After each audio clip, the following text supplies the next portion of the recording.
Welcome, you're watching A Perspective. I'm your host, Bhimanto Suwastoyo. And today we're going to talk about aviation. In our studio today, we have Mr. Vinod Kannan from Singapore Airline, Singapore Indonesia Airlines. Singapore Airlines Indonesia. Singapore Airline Indonesia, I never got it right. Welcome to the club, first of all. When we talk about Singapore Airline is one of the corporations we have, which has a very good branding, actually. Who doesn't know it's Singapore Airline? But can you give me a little bit about the airline itself in terms of, it's 42 years old, something like that? Well, firstly, thank you for having me. Welcome. And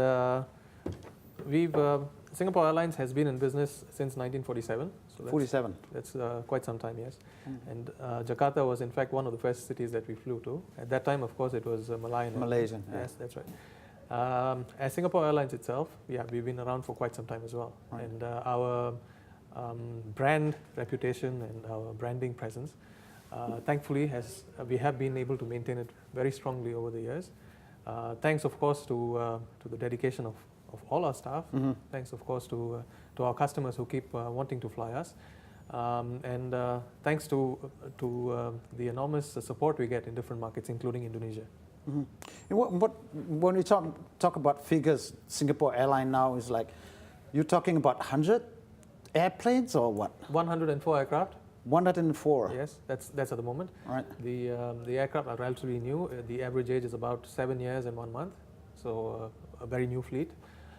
We fly to about 106 destinations in 37 countries, including Silk Air, which is our regional subsidiary. Oh, that includes Silk Air as well. That's right. Yeah. And we carried about 9.5 million passengers for the first half of last financial year, which is April to September. Right. So big numbers. Right. More importantly, in terms of Indonesia, we are here in 13 cities, 13, including Silk Air, right. And we have more than 150 flights a week across the two. So. It's we have Silk Air, we have Singapore Airline, we have also Scoot. Yeah, that's new now. It's it's newer. The way we look at it is what we call a portfolio of airlines. So we've got Singapore Airlines, which is the so-called the mothership, the mother company, and full service, definitely. And then we've got Silk Air, which is also full service, but it's regional. The difference between them is actually the kind of aircraft, because Singapore Airlines looks at the whole world, whereas Silk Air specializes at regional. Right. So that's within Asia, Australia, things like that. There's also the low-cost component, in which we have two companies. One is Tiger, which is about now 50. But it's not fully owned. Not fully owned, about 56% owned by us. Yeah. And then there's Scoot. Scoot is fully owned by us. So we look at the full service space, and we also look at the low cost space. So we've got it both covered. Mm-hmm. I'm a bit surprised because you're expanding, but well, in the region it is very well known that it's slightly over capacity in terms of passengers and things like that. Well, what prompted you to sort of expand the Singapore Airline in that sense? Is it a different market? Is it Yeah. Well, the fact is we are an Asian airline. We are based in Singapore, which is in the heart of Southeast Asia. Right. We know the region better than, I guess, arguably anyone else. There is still, as you know, and as I'm sure everyone who's watching knows, the growth in the last few years actually comes from Asia. I mean, the West has not been going through such a nice time. And the Middle East. Of course, the Middle East. So, I mean, everywhere from Asia, in the Asian continent, right. And in this part of the world is where the growth is coming from. So there's a tremendous requirement for people to provide services. There's been more people flying here than in other parts of the world. Sure, yeah. So yes, of course, there's going to be a situation where there's more capacity, and it's ultimately going to correct itself. I mean, just look at the US, for example. There was a time when there were so many carriers. Now it's rationalized down to 3. So it's a natural process, but the key message for Singapore Airlines is we are here to serve this region, and we are here to stay. When I say overcapacity, there's passenger side, there's also cargo side. That's right. You have a specialized subsidiary that deals with we have a fully owned subsidiary, Singapore Airlines Cargo. We carried about 555 million kgs, if I'm not wrong, for the first half of last financial year. Pretty big. Effectively, everywhere we fly to, every airline also has belly hold, as we call it. Right. And there's also freighters. We've got 4 freighters coming into Jakarta a week. We also have capacity on our flights, on our passenger flights. So yes, cargo is pretty big for us as well. Have you seen a slump in the cargo business or passenger business in recent time, or is it still basically more or less the same as usual? Well, the business, any business, like any business, aviation as well goes through cycles, it's ups and downs. Of course, the last year has been challenging for us, for a whole lot of reasons. Yeah. The political, not only for you. Yeah.